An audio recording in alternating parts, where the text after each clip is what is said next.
Zaskia Gotik banting setir jualan baju, turuti suami vakum nyanyi. Zaskia Gotik banting setir jualan baju setelah dilarang suami untuk manggung lagi. Istri Sirajuddin Mahmud, Zaskia Gotik sekarang mencari sumber pendapatan lain selain dari dunia artis. Pedangdut bernama asli Surkiani itu terpantau banting setir jadi seorang wanita pengusaha. Belum begitu lama Zaskia Gotik memulai merintis bisnis baru di bidang fashion. Ibu dua anak tersebut kini sedang fokus berjualan pakaian hingga jilbab. Ada beberapa macam produk yang telah dikeluarkan oleh brandnya sendiri, yakni Zaskia Gotik Collection. Mulai dari gamis, pajamas, mukena, hingga jilbab premium berbagai motif. Lantas bagaimana bisnis Zaskia Gotik tersebut? Diketahui, bisnis baru istri Sirajuddin ini baru berjalan sejak awal tahun 2024.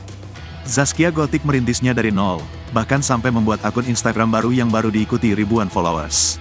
Melansir pantauan Banjarmasin Post melalui IG Story @Zaskia_Gotiks, Minggu, tanggal 17 Maret tahun 2024, Zaskia Gotik banjir orderan. Pajamas dan koleksi jilbab Zaskia Gotik laku keras di bulan Ramadan. Ada pembeli yang memborong dua macam produk tersebut untuk hadiah.